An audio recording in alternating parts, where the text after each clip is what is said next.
Welcome back to the Ed Morrissey Show podcast. Joining us, as always, the Prince of Twitter, the Regent of RedState.com, Andrew Malcolm, at AH Malcolm on the Twitters, and of course over at RedState.com. He is he's the Prince of the VIP section over there too, I guess.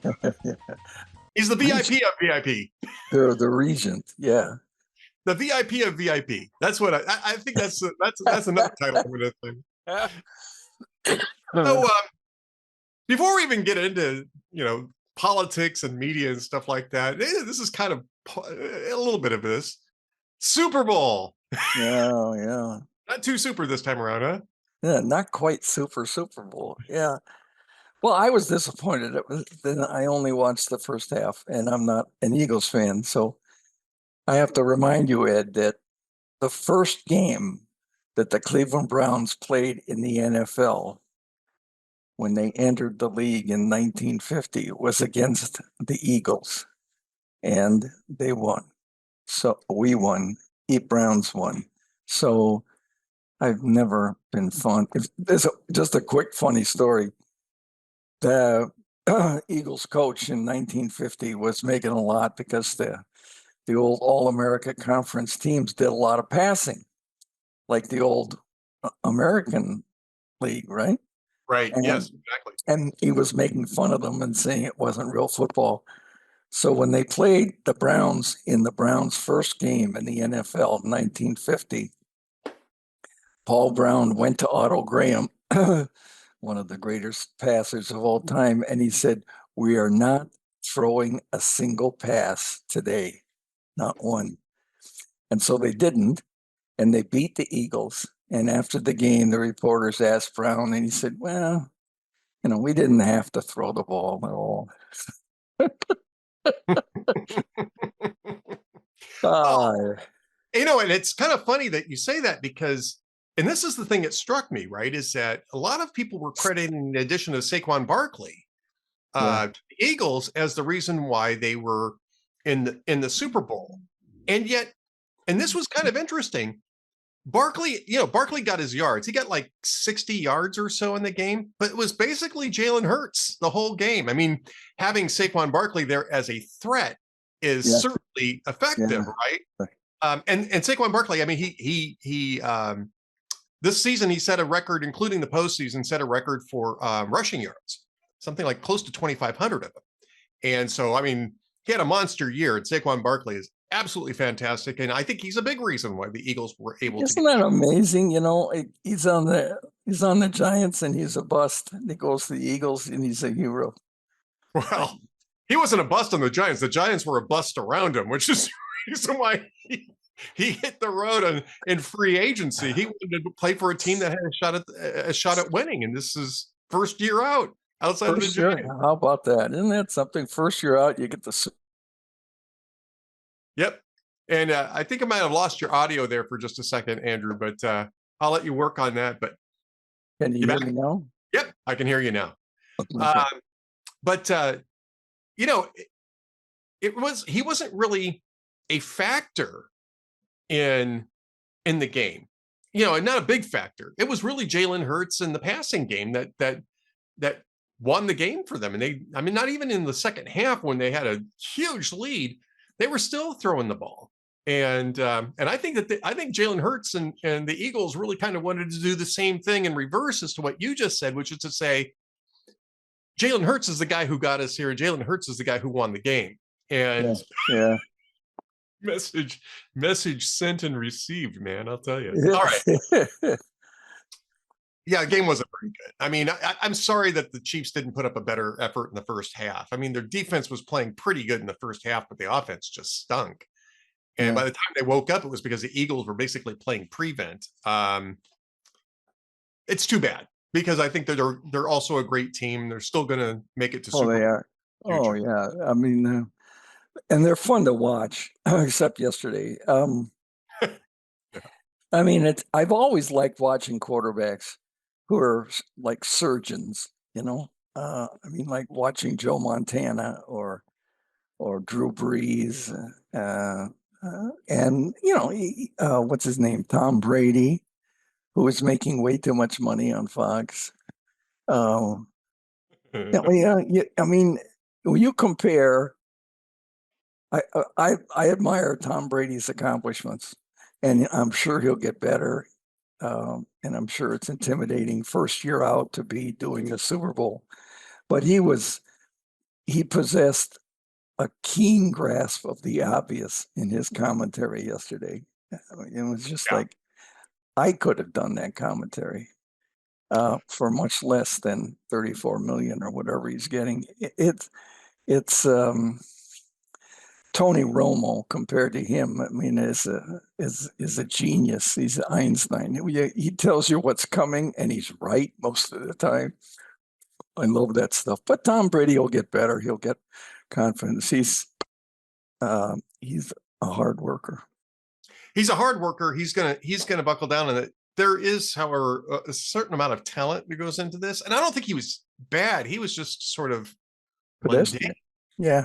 Yeah, just sort of mundane. It wasn't worth the money. But Fox bought it so that they could say that they have, gave him the contract so that they could say that they have Tom Brady, greatest of all time, right? And yeah, he needs some work, and hopefully he'll improve.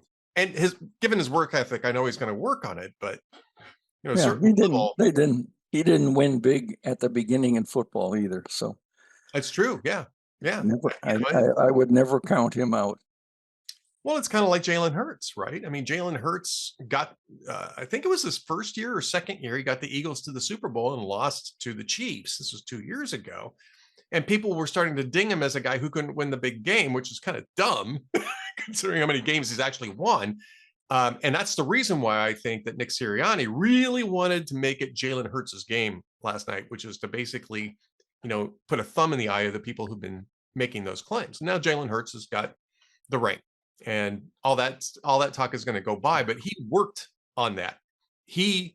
Those comments were sticking to the flesh with him, and he made that a motivation for himself to improve, which he has. Well, that shows they're real professionals.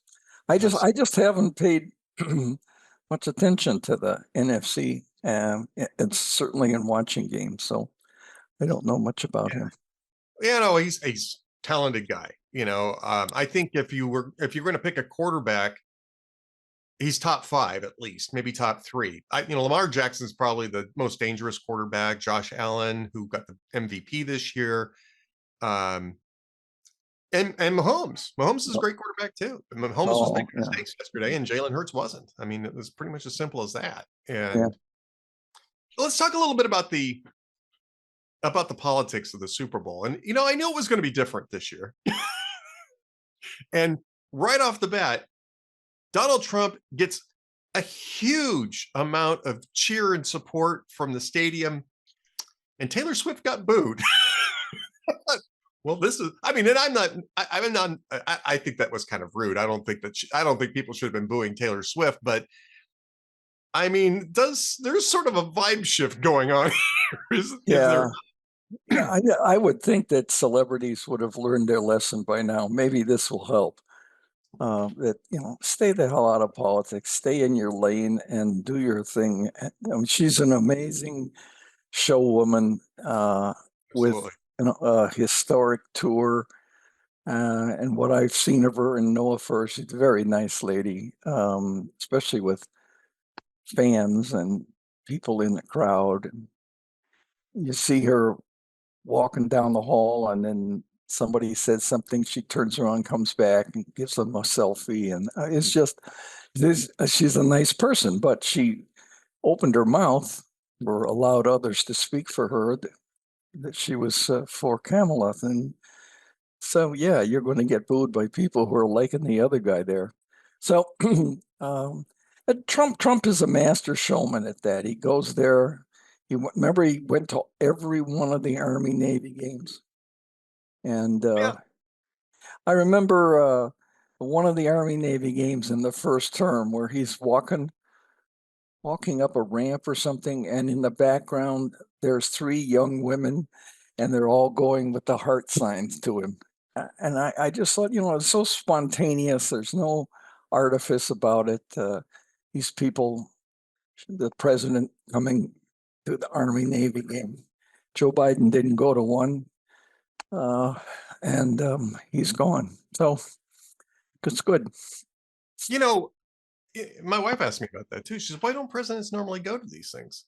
And I said, I think it's really just because of the logistics, right? Is that it complicates the logistics. And there was a thing going around on Twitter today about how Trump left the game early, and people were saying, oh, it's because, because he had said, he kind of predicted that the Chiefs were going to win, which is, it was a pretty even up game. I don't think anybody saw a blowout coming. I think people really close. Yeah. Yeah.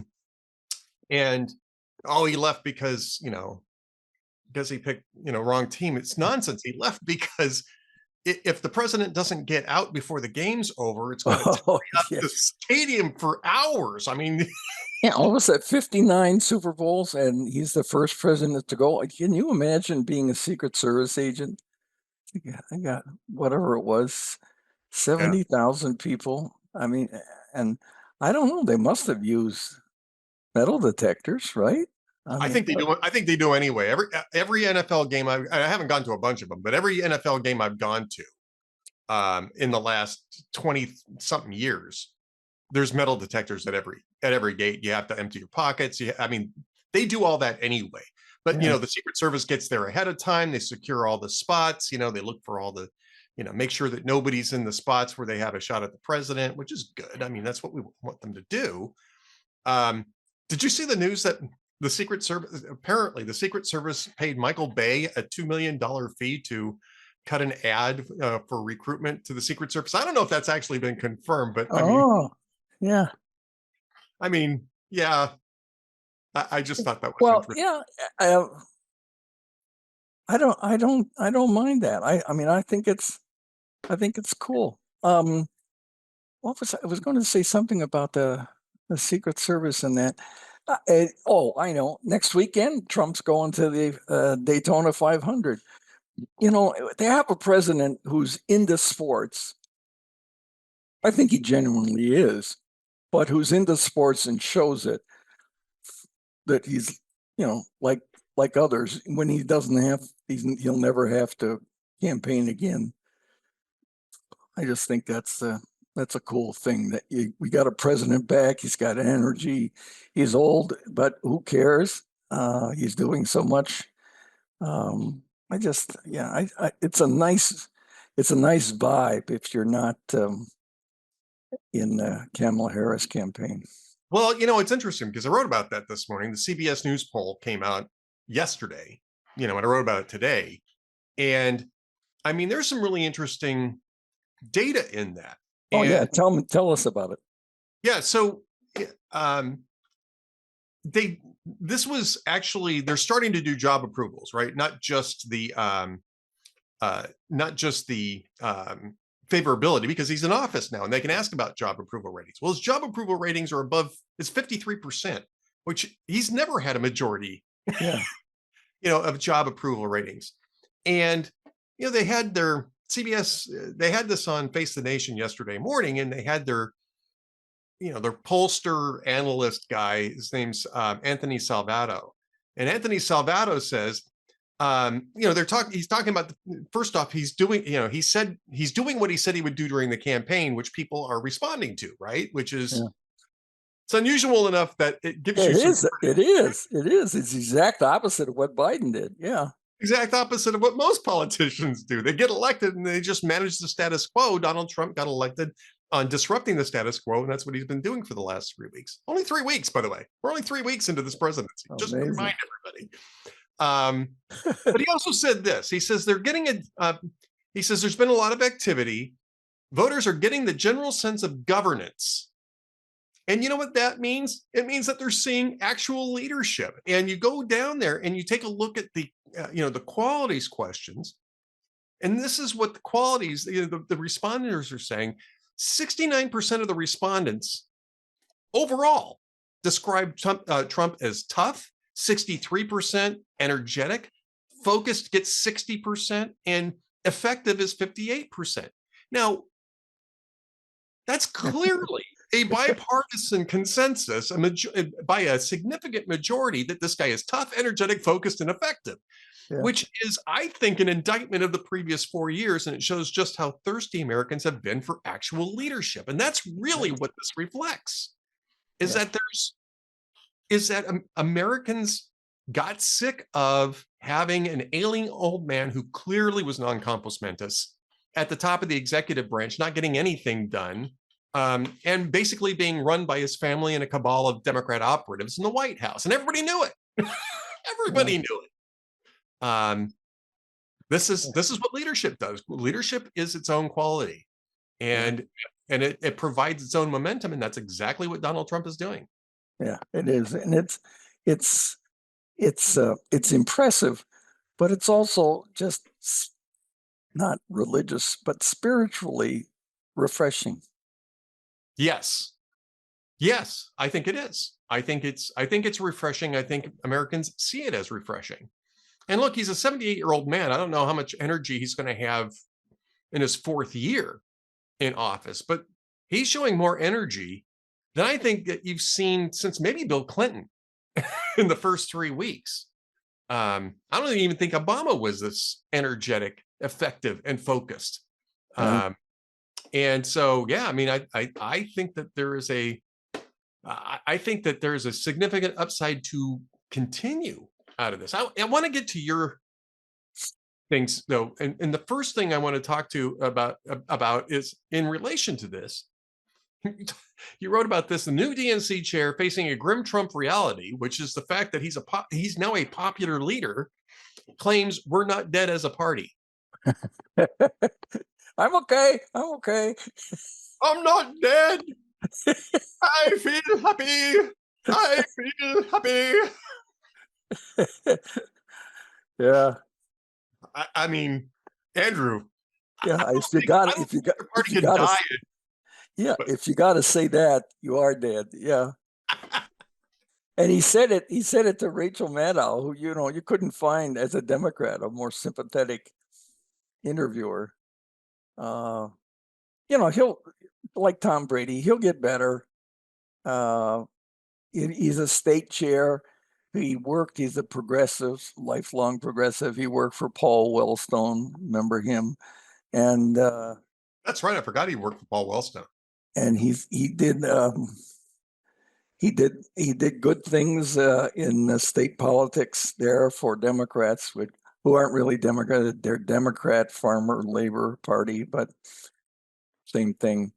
And it's interesting, that the Democrats turn to, and he's not great at fundraising, I guess, but the Democrats in their time of troubles turn to Minnesota, like Kamala Harris turned to Minnesota for Governor Walz. Say, you know, Good state. Minnesota in the Reagan reelection, Minnesota was the only state that didn't vote for Reagan. They went for their homeboy, Yeah. Mondale. Yeah. Is literally 49 states. And DC went for Mondale too, but DC. Yeah, nobody cares about nobody cares about DC. Yeah, the only state that didn't fall in Reagan's column that year. The I think you're right. If you have to say that you're not dead, you're probably, pretty close to life support status. I'm okay. I'm okay. I meant to do that.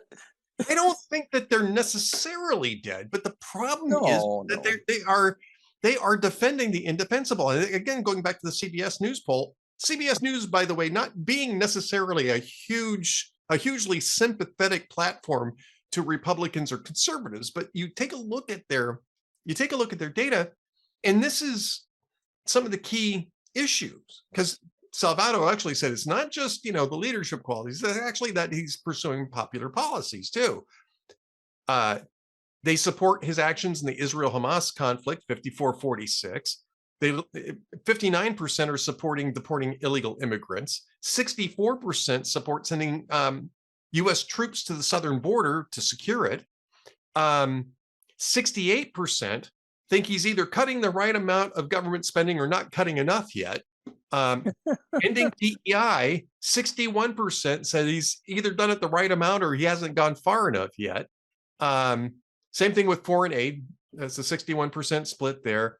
deporting illegals, 57% either doing it the right amount or not enough yet. And Democrats are on the wrong side of every single one of these issues, especially the DEI thing, right? Oh yeah, yeah. They're tone deaf, and I guess you might expect a party led by someone who's 82 and out of it to be tone deaf. But after such a shellacking, you'd think they would have gotten a different message. So, I mean, it's encouraging for Republicans in this because in 2 years we're going to have a verdict on Trump. But Democrats are not going to die. I mean, the Republicans and Democrats are two of the three oldest political parties in the world. And you don't get there without the ability to change and repair and fix. And I think I mentioned in the column that 1964, the biggest, what was it? The biggest electoral vote. I've forgotten the numbers, but it was just overwhelming. LBJ against Barry Goldwater.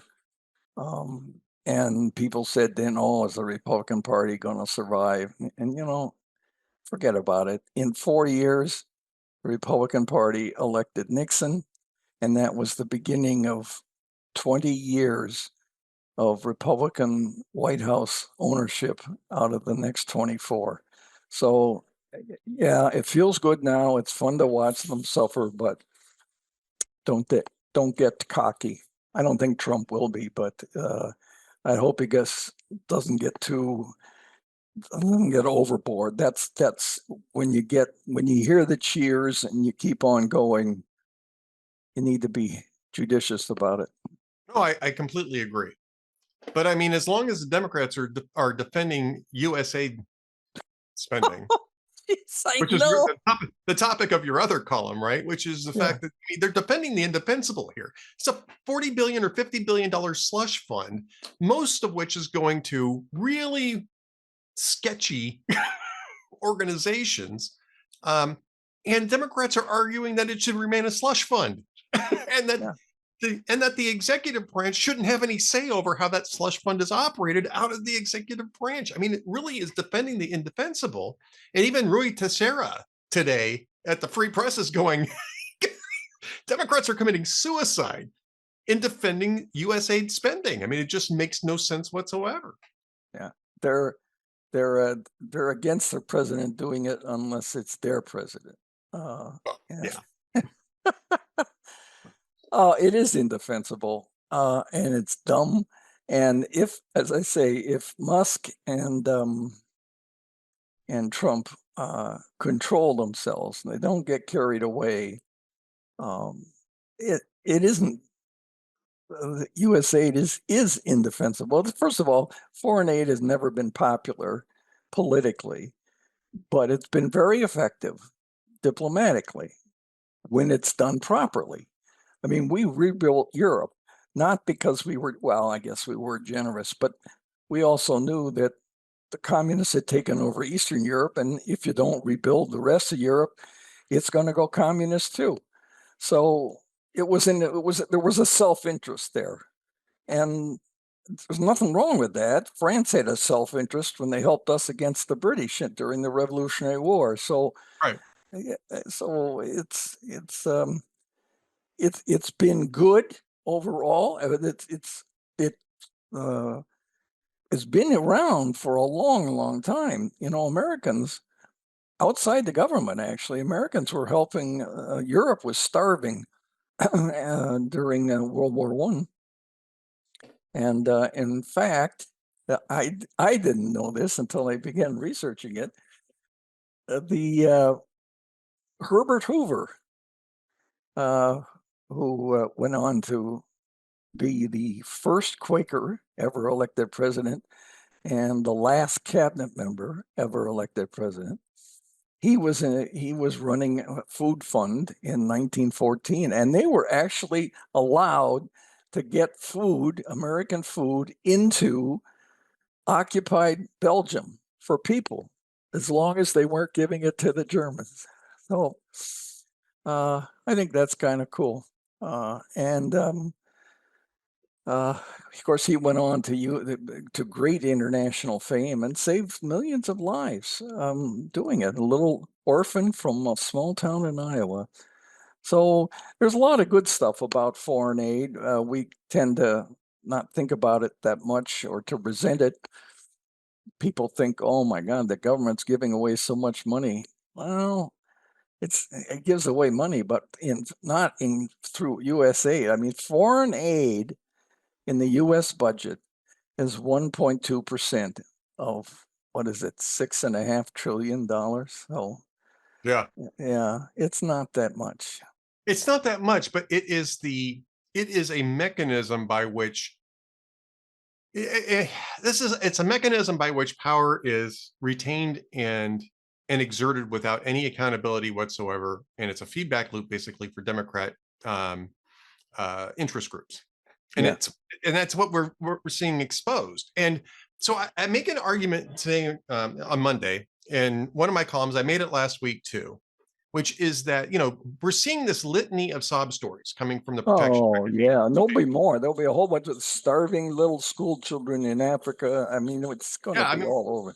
and what was the one that I heard over the weekend? Oh, the USAID was funding medical research. There are people walking around with devices in their bodies that are going to be interrupted in the middle of this type of thing. First off, that type of thing should have been funded through the NIH, not through USAID. Right? I mean, Yeah. that's what NIH is supposed to be for.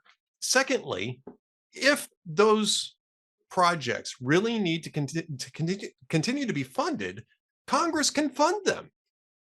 That would mean that Democrats would have to propose a funding mechanism either within the budget or in separate legislation that would be open and transparent and that Yeah. everybody would have to vote for, which is exactly how that type of thing should have been handled right from the very beginning. Shouldn't have a slush fund at all. Congress should be making those decisions. And then that way we have accountability for how the money is spent and transparency as what the motivations of it are.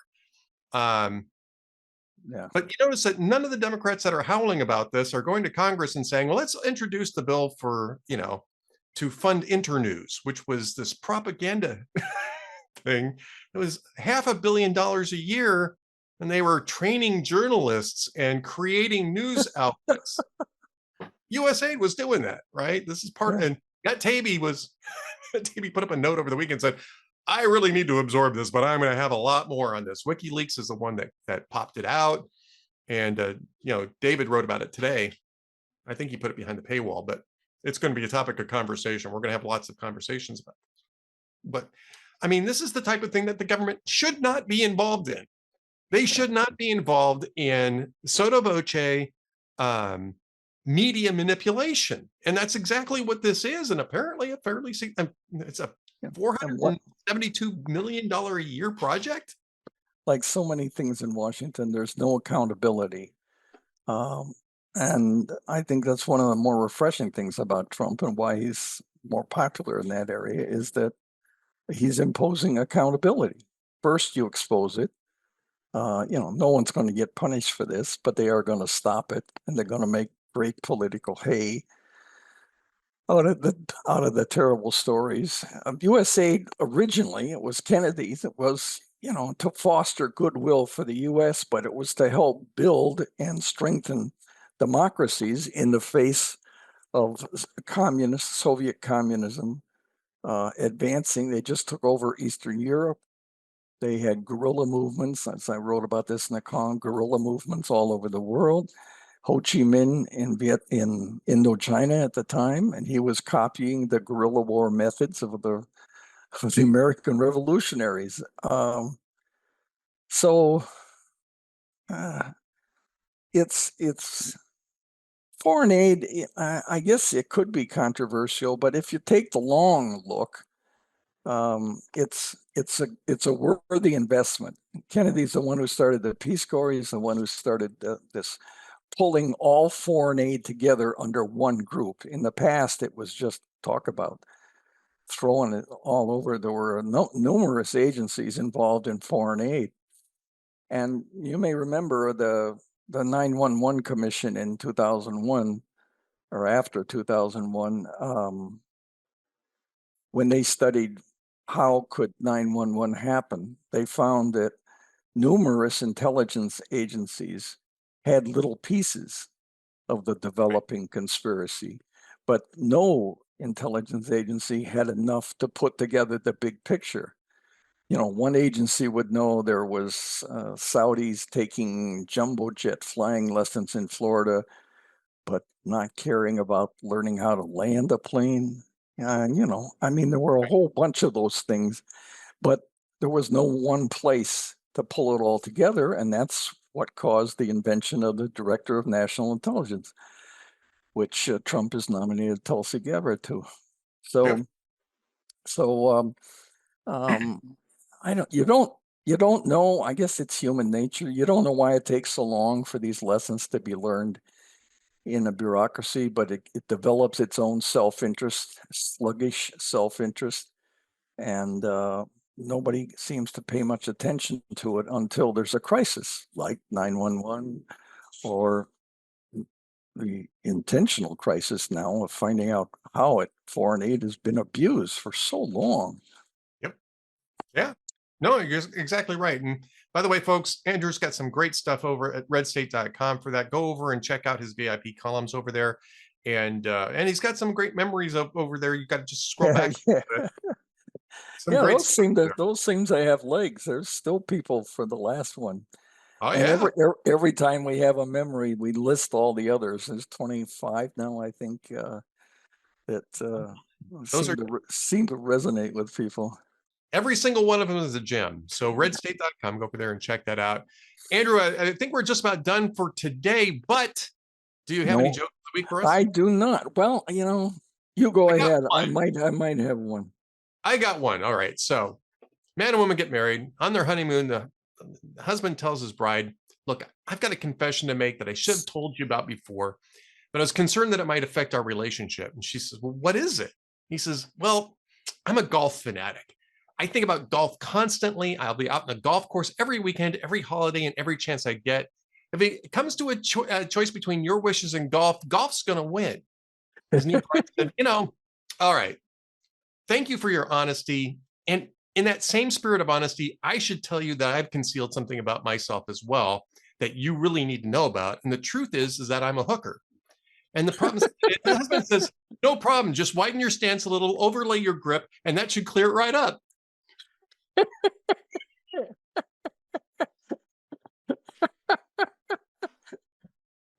That's from jokesoftheday.net. I love that joke.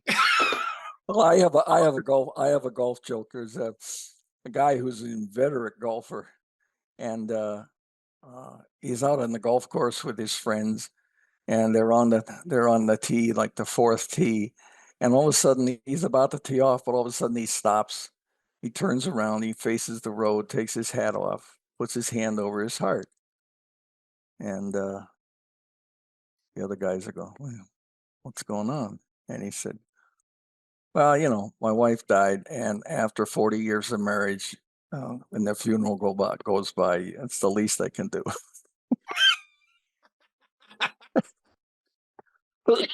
I've got one more for you. It's quick. I got one more for you from jokesoftheday.net. A father takes his 8-year-old daughter to work for take your kid to work day, and he's going around. He's showing her all the places he works, and they're there for a while. And all of a sudden, she bursts out into tears. And everybody's kind of looking, and he said, honey, you know, what's the matter? And she says, Daddy, where are all the clowns that you said you work with? Oops. I found one here. Okay.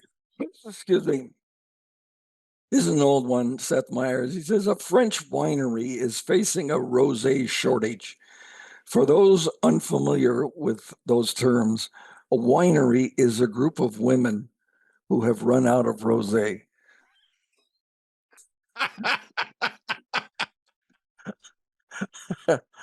Well, that's actually a great one. We're going to end on that note. Andrew Malcolm, the prince of Twitter, the regent of redstate.com, the joker of all jokes, I guess, as well. Yeah. At AH Malcolm on Twitter, and of course, redstate.com. Go check his columns out over there. Andrew, thank you so much. And I guess we'll be back again next week. Yeah. Okay, buddy. Take care. See ya.